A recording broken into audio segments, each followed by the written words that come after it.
তোমরা দুজন এদিক দিয়ে যাও। হ্যাঁ স্যার আপনি এদিকে যান। আমি এদিক দিয়ে যাচ্ছি। চল, চল, চল।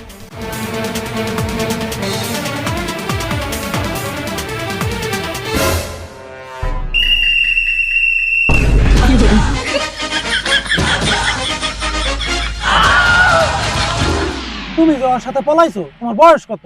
11 বছর। কি এই 11 বছর বয়সে তুমি ওর সাথে পলাইলে? আমাকে 2 বছরের সম্পর্ক। বয়স কি 11 থেকে 2 বাদ দিল 9 বছর। স্যার এই 9 বছর বয়সে তো আমি বিছনায় মুততাম। আমি অত মুতি আমার বিয়ে কইছে আমার ডাইপার পরে রাখবো।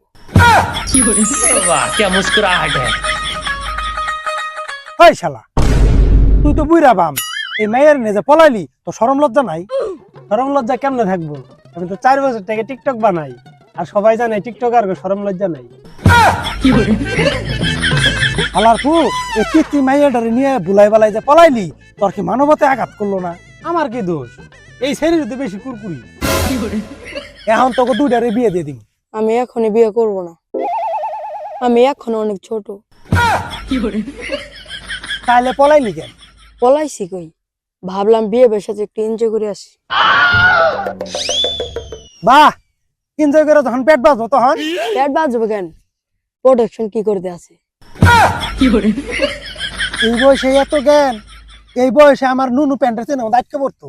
আমার তো নুনু নাই তাই আটকায় নাই। চুপ থাক বেদব ছেড়ি।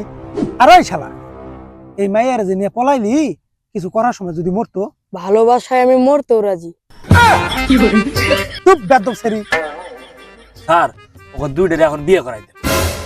প্লিজ স্যার এরকম করবেন না, আমার পড়াশোনা এখনো বাকি আছে, আমি ডাক্তার হব। বাবা মামুনি ডাক্তার হওয়ার আগে ইনজেকশন না শিখে গেছো। আর আমাদের বিয়ে দিয়ে দিবেন না প্লিজ। কে বিয়ে করবি না কে? লাইফটা একটু এনজয় করতে চাই।